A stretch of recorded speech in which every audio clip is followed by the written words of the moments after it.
Happy Halloween. Welcome to Matrix Money. I'm your host, Crypto Jar. I also have Financial Failure and Crypto Mindset here on the channel. Hey guys, how's it going? Happy Halloween. Hope Hello. you're having a good one. Yes, so Happy far so Halloween. good.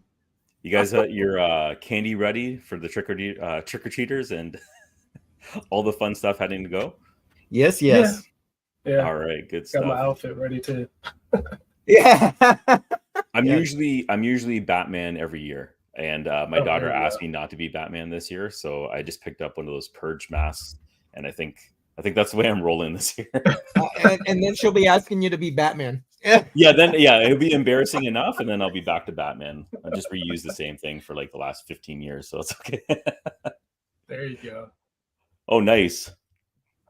Automatic Hey, beats. Eats. There we go. How's it going, bud? Morning. Good morning. Morning. So we got a few things going on today. I'm going to start with the first topic, and it's basically what's going to be going on with the UK. So over here, we have UK confirms plans to regulate crypto industry with formal regulations. And what this article is actually talking about is just getting some framework out there. They're going to be introducing legislation sometime in 2024. They haven't confirmed any dates, but they did confirm that there is a plan and they're proposing it right now. And what they want to do is they're going to be setting out rules for exchanges, for custodians companies that are going to be holding crypto for clients, and also crypto lenders. And the reason why I find this somewhat interesting is because the UK and the Commonwealth countries, I'm in Canada, so the Commonwealth countries usually follow suit with what's actually happening here. So I'm watching it closely, and they briefly talked about MICA in this article and other articles that I read. And MICA is going to be the markets and crypto assets regulation that's been set by the UK. So if they're going to be following what's happening in the UK, that means it'll trickle down to the UK and possibly in Canada and other countries as well. I know in the US, guys, there's nothing really set in stone right now. There's a lot of conversation happening, but what do you think about that? Regulation's coming. I Yeah. mean, it is what it is at this point. I don't know. I'm not. Hey, let's see. Oops. I don't know. I'm driving badly today. Okay. It's coming. As much as I'd like to see less of it, but Yeah, it's gonna bleed out. So totally understand that it's not like the greatest thing that everyone wants to hear. Framework's definitely important. At least some regulation is going to be important just for the masses to adopt it. Yeah. So when it comes to stable coins stable coins, that's a whole other issue because then you're opening up a portal to CBDCs and everything else. But I do think it's important. One of the things that they're talking about in this article is that they're working with the banking industry to create all these rules. So we know which path this is going to go down, right? Right. And I think like from what I'm seeing in the news for the US, it sort of seems like they're in bed together there as well, and they're going to be working on the same rules, right? Yeah. So Yeah, They probably. are. That's how they're gonna try and yeah, I wish I could say more about that as somebody who works for a bank, but all of your assumptions are true. I'll just say that much. So we don't get in trouble. But Yeah. I mean, my own opinion on it is, twofold. I do think that it is important to have regulation. At least, some areas in the world are actually pushing for it, because here in the US, we're still using in 1930s, 1940s Howey test, whenever it was created, Yes. to, basically decide, okay, is this a security or not? And we need to update our own regulation, our own laws here in the no States. So argument. I think that this is a good step forward. It might not be the best, right? Yeah. Like we were just talking about, but it's a good step forward. You can always, amend and tailor the regulation, create bills and new laws in the future. So it's all good. That's one thing that I'm a little bit concerned about, the amendment process, because history has sort of taught me that once the rules are set, Yeah. they're usually stuck. There's not very I mean, we can try to push it. Hence the And Howey this is test. why this process, I think, is a little bit. It's happening quietly, and there's not a lot of input from the masses, right? And my main issue is when they push these forward, they're set in stone, and then trying to roll back or modify them, make amendments is usually, at least I can only speak in Canada. Once they're in there, it's harder to make modifications and update. You're not wrong, and it's not just Canada. Yeah. It's Canada. So, no, I agree. Well, I mean, you're all over it, and hopefully you can, update everybody as there's new information to provide. Yeah, definitely. This is one of the things I'm going to be following closely. Again, this is going to start happening in 2024. So they haven't set any dates. When they say 2024, it could be December 2024. So it could happen for the entire year and into the end of the year. So I thought this was interesting. I'm a crypto mindset. I don't know what you had going on, but let me swap out some screens here. And basically, for those who don't know, today is the Bitcoin Whitepaper Day. So if I can find it, I'll gladly put it up here on the screen. Let's see. Yep, right here. Here we go. Let's get that up there. Did that actually show up? Oh, there it is. All right, good. So basically 15 years ago today, we had Satoshi publish the Bitcoin white paper. So I thought that was definitely something that we should talk about.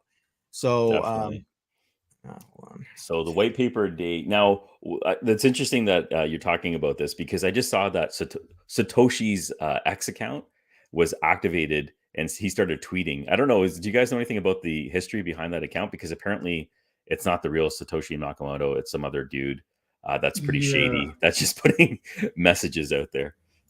I honestly do not.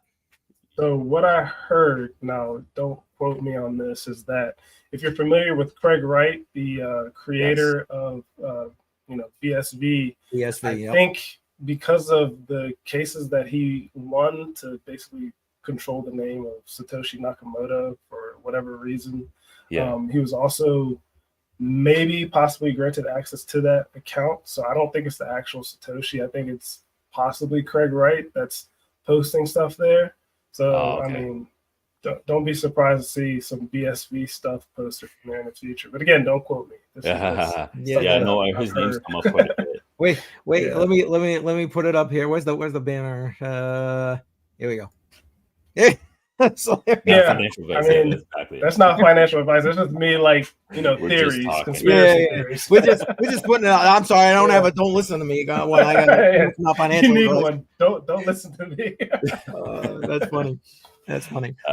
Because that Twitter account just was reactivated just a couple weeks ago, and I saw it's a lot of paraphrasing of different aspects of mathematics and crypto as well. I didn't really fully understand the last few tweets, but he's hinting that big things are coming for 2024. And it's just interesting also that regulation's starting to come together around. So I don't know who's actually controlling these accounts, but the message just seems that crypto is just getting bigger and bigger. But anyways, Bitcoin paper, that's interesting. I didn't know it was the anniversary today. That's yep. Cool. Yep. Halloween. But look, I'm going to be quick because I know that FF has some important stuff to go over here. So I just wanted to say to everybody that making sure that you learn about what's going on in the crypto space and how to function here safely, smartly, invest with doing your own research and so on. The Bitcoin white paper day kind of just hit it for me that this all started with him having a vision of Satoshi having a vision of what it could be. And as we're moving forward right now, we're starting to see some of that vision with the adoption of Bitcoin and so on and so forth. And even like we talked about last week, it doesn't matter who you are, you can make mistakes here. Yeah, a la Mark Cuban. Exactly. So it happens. You need to take the time to learn what you can, and I think my partners here will agree that you really need to do it for yourself. You need to understand it for yourself, and listening to people like us is great. Great way to start, but at the end of the day, you still need to do some of your own research, and that's all I kind of wanted to get out to everybody is that make sure you're doing your research and why not being start with safe the in the white paper? space. Yeah, why not start with the Bitcoin white paper, right, where it all started anyways? So that's a great idea. Yeah. That's why I said it just seemed appropriate for today. Yeah. And not for nothing, I think the fact that what you need to learn in cryptocurrency is just like vast. Nobody, and I don't think any of my partners here would even call themselves experts. They might be experts in certain areas, but like to be an expert in the entire crypto space, I'm sorry, that's just damn near impossible. Yeah. But here's the thing: security is a huge part of that, and it leads into what FF has to talk about. So, you want to take it from here, FF, and Yeah, I'll try and absolutely. bring up that link you gave me here. Yeah, if you could bring up the LastPass one first. I know I put up a little community post on my own channel about if anybody used LastPass for their crypto accounts, seed phrases, private keys, etc.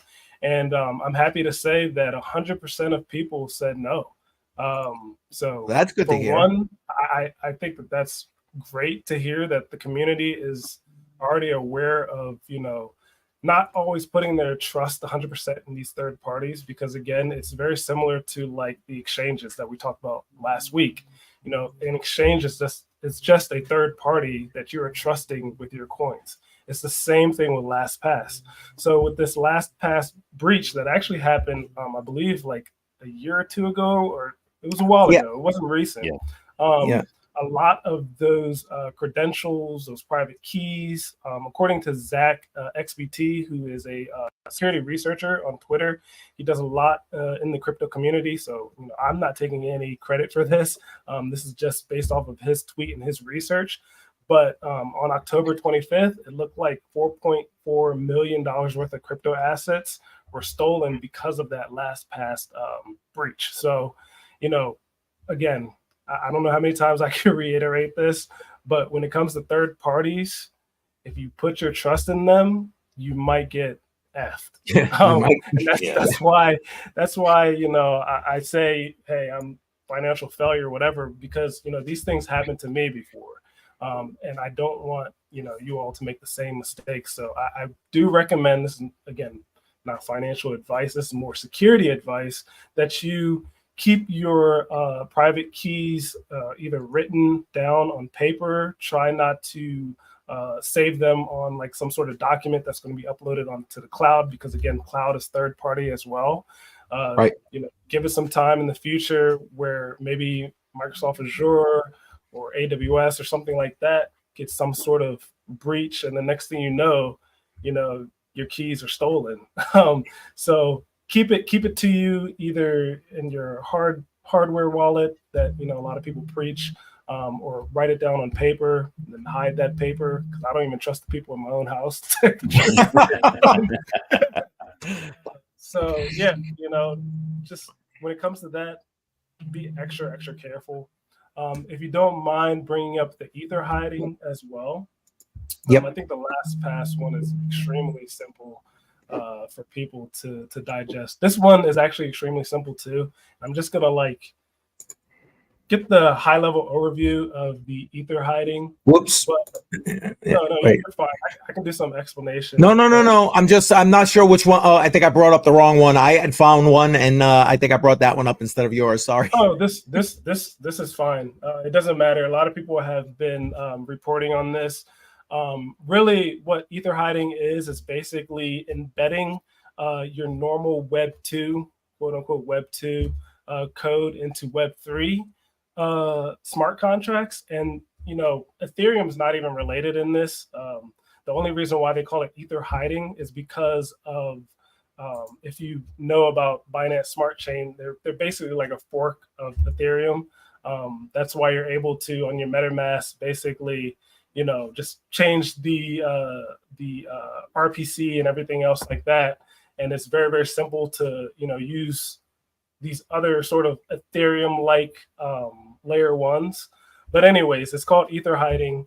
And really what the issue is here is you have this malicious code embedded in your Web3 smart contract, and how they're able to execute this code is basically like phishing, for example. So the phishing attack is hacking, or not really hacking, because WordPress is not really inherently dangerous. It's actually the plugins that are within WordPress. So then what these malicious actors do is they target WordPress, and then from there, let's say you click on this WordPress that's been obviously manipulated or hacked or whatever from somebody. Then from there, it will have some sort of pop-up telling you to update your browser, which, again, Yeah. you shouldn't be clicking on these random links and stuff like that. If you want to update your browser, do it from the official Google site, official Brave, whatever, to update your any software. Do it from the official site. But this is just something that they can get people on. It's phishing for the most part, because I do think this would have to be some sort of targeted attack. But it's a new attack, right? It's a new attack vector. And again, for anybody who's trying to be safe, don't click on random stuff. Don't click on random things to update your browser, etc. Especially in this DeFi space, because as somebody who has used Binance Smart Chain a lot, Ethereum, Polygon Network, just because they're using BSC for this attack doesn't mean that they can, not use it for Polygon Matic, Ethereum, whatever else, right? So I was literally about to ask you that question. If this is just relegated to BSC. No, it's definitely not. It's just that they found it in BSC, right? So, guys, gals, whoever's watching, Paul, yes. Yeah, see, I mean, if you bring up his comment, Paul, the Atomic Wallet breach, a huge breach. I think it was like over 100 million or so from that breach. And I think it was tied to the Lazarus group as well. And again, I have a video on that, the Lazarus group attacking some gambling type of sites on my channel as well. Take a look at that, APT 38. But huge fail there. But again, it goes back to third party, right? Unfortunately, you put some trust in the third party. The Atomic Wallet is a software-based wallet. It happens a lot to Exodus wallets as well. So be careful. It's also happened a lot to people who have Zelcore. We put our trust in these third-party wallet manufacturers or developers, and it's hard because a lot of people say, "Hey, move it off of the exchange," and the first thing you do is you move it to one of those wallets, right? Yeah. But hopefully you've learned to, okay, maybe I'll put some of my funds in this hot wallet, the software wallet, for when I want to just quickly trade. But then if I want to, hodl, as we like to say, then I'll put it in, my Trezor, or God forbid my Ledger. We know what happened with Ledger a while ago, or your Tangent, whatever. But yeah, that's kind of all I wanted to hit on today. There's plenty other things that I could talk about. There's even a Fireblocks related security incident where Fireblocks, they're actually a wallet provider. They did some white hat hacking on, I believe, Unipass, which is a wallet creator in Singapore. And they were able to basically do some re-engineering on this ERC, I think 4337. But again, I could talk security all day. There's all sorts of stuff going on in the crypto world. But all I can say is just, protect your keys, paper and pencil are your best friend, or etching it on metal. But well, I was about to ask, what do you feel about all the steal options that are out there?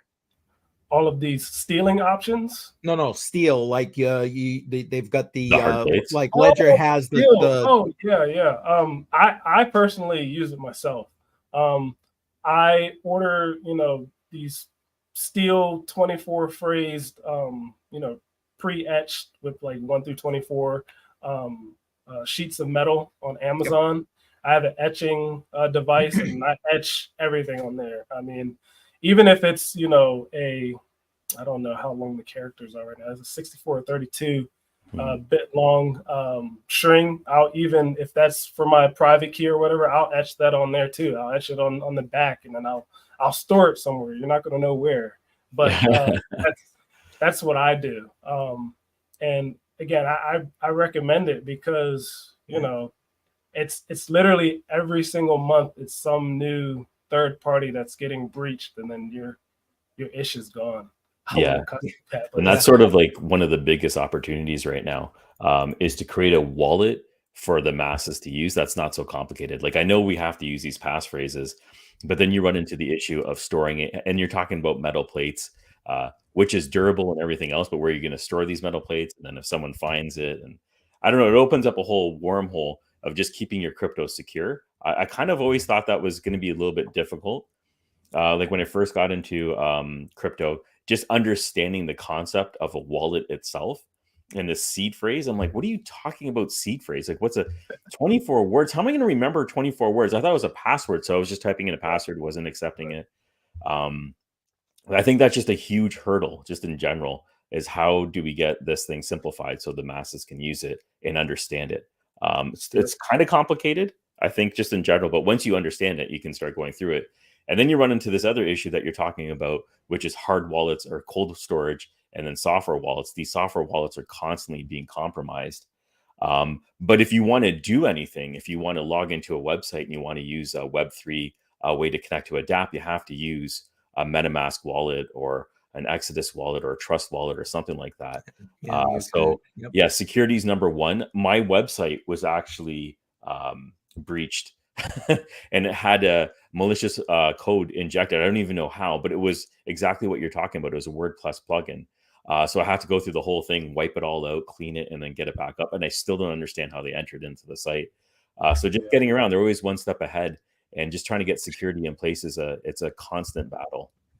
Yeah, and a serious learning curve, which is why I wanted to like hit on that earlier in the stream. It's something you constantly need to stay on top of. Matter of fact, until we were prepping for this stream, I hadn't even heard about the EtherHacking thing.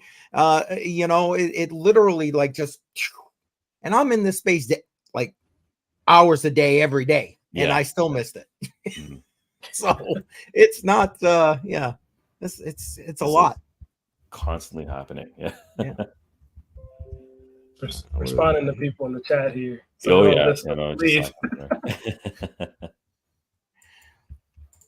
hey Chris, welcome.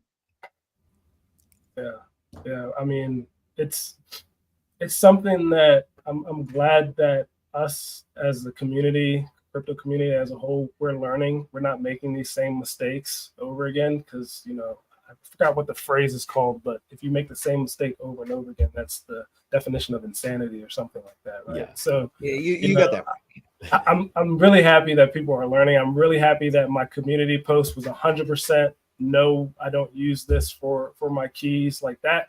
That's something that I love, because I hated seeing people getting, you know, their funds lost. Like, you know, one of our viewers said that he lost his funds through Atomic Wallet. I hated the whole BitConnects thing that happened to people a while ago. And I mean hate with like a capital H, hate, because these are funds that people hard work, right? People put their energy, their time, whatever, you know, their 9 to 5, their little $20 in here and there. I know that was me back in, you know, 2017, 2016. And to have some of my funds lost through just playing in DeFi or, you know, doing degen farming and stuff like that, and then having, you know, a rug pull happen.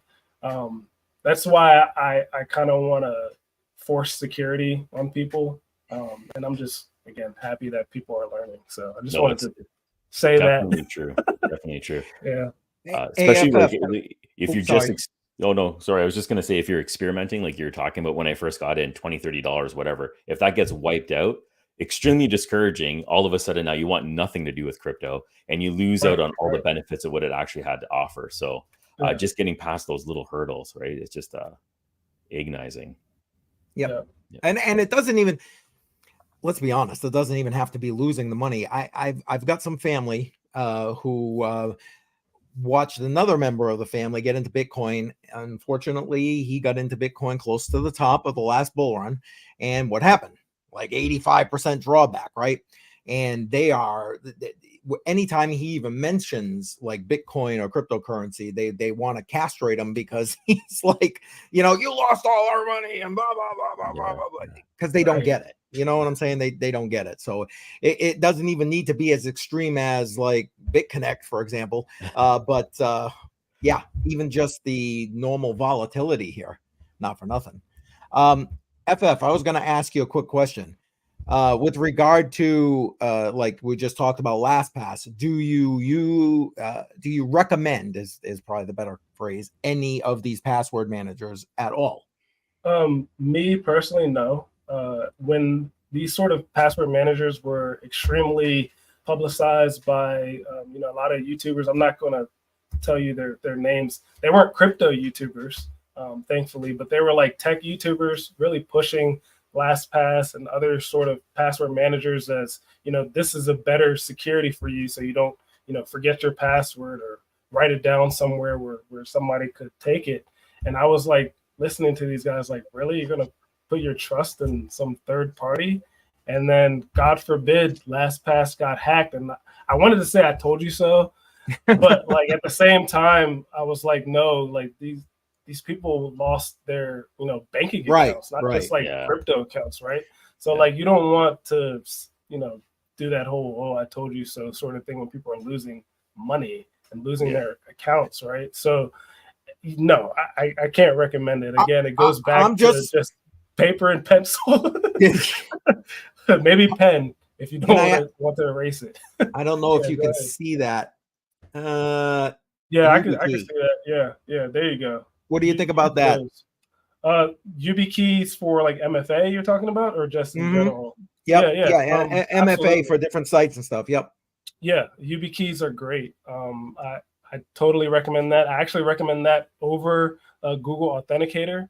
There was a recent Google authentication breach, and it wasn't, well, it kind of is because of Google.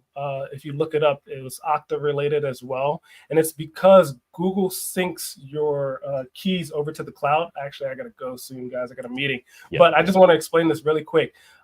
Because Google syncs it to the cloud, the perpetrator who had access to the Okta account, because Okta manages all these other cloud service provider types tools like Authenticator, they gained access to the Okta account, which then gave them access to that Google account. And then because Google synced it to the cloud, then they had access to all the MFA for everything else, right? So like even Google Authenticator, and I'll admit it, I do use it, but I turn the cloud sync off. So you want to turn the cloud sync off. This goes back to the whole cloud thing, right? So anyways, guys, I have a meeting. Hopefully next time I can stay a little bit longer and we could talk more about. No, look, we can wrap it up. That's thanks for your input. That's very valuable. Yeah, no, really, seriously, that was great. Thank you. Peace. All right, peace. Go to your meeting. I Jar, I know you gotta. Hold on, let me. Okay, I can't remove him. There he goes. I know you gotta go too pretty soon here. So. Anything you want to say to wrap it up, and then we'll call it a stream? Like it's a lot of valuable information, especially when it comes down to the security. Like I know this hurdle is going to be a big one for everyone to get over. The wallets and how to keep yourself secure and how to keep it private. Keeping it private again, like even I use Google Authenticator for websites often, but turning just like that, just to know to turn off the cloud option, that itself is a big deal. It is all of a sudden it's not being stored in the cloud. You just gave yourself that much more security. All the important things. And then these hurdles, man, there's always a new hack coming around. So, yeah. Hey, and all you can do is try and stay on top of it and try and stay ahead of it. And if you, I don't know, my opinion is if you practice good online security, using, VPNs and using stuff like multi-factor authentication and stuff like that, I think you're ahead of like 90% of the world. I mean, that stat may be wrong, but yeah, I mean, actually, I really think so. I think that's actually a good topic maybe for the next stream is we go through maybe the top 5 things that you can do to protect yourself when getting into the space and securing your assets, and just go over the top 5, and maybe go into a little bit of detail on how to secure it, how to store it, the best practices that are out there right now. Sure. I think that'd be a good idea. Yeah. I'm up for that. Because I think just I'm up for so that. it's out there, something to refer to. Because I on my channel itself, like I lightly touch on security. I don't go too deep into it, but I get a lot of questions about that, so it might be a good resource to point out too. Yep. Yeah, absolutely. And for those who are still hanging into the stream here, either let us know in the live chat or down in the comments if you're watching this on the replay. Absolutely. Absolutely. Anything else, my friend? I'm good. I think that's it. I think we covered the topics that we wanted to. Get ready for that trick or treating and get Yeah, my I candy know, all right? lined up. Yeah, I think tonight, instead of sticking around, we were gonna stick around. I think we're gonna actually meet up with one of our kids and go out with the grandkids and do a little bit of that tonight. Yeah, It's cold here today. Like we went from like 70 degrees the other day down to like 40 today. So Yeah. it's like that's a shock to the system. So I'm kind of looking forward to it a little bit. Yeah, no, today was the first day that we got frost on the grass because I haven't Yeah, seen it see? everywhere. I take the kids to school and everything else, and there's just this nice white coat of frost. I'm like, it's Yep. here. It's here. It's Here comes the yeah, next exactly. hell. Here we go. Here Yeah, we go. yeah. Anyways, it was good Yep. seeing you. Good talking to you. Great stream. Yep. Same. We got one. I'm just making sure it's not a last. Okay. Well, Chris. Thank you, Thanks Chris. a lot, Chris. Appreciate the support. Thanks a lot. Appreciate that. Appreciate that. And Happy Tiger. yeah. Thank you very much. Safe traveling. Safe traveling. All right. All right. We're out. Don't forget, we'll be here next Tuesday, 10 a.m. All goes well. And don't forget to visit all of our separate channels. They're linked into the description of this live stream. So you take care, and we will see you next week. All right. Take care. Bye, everyone.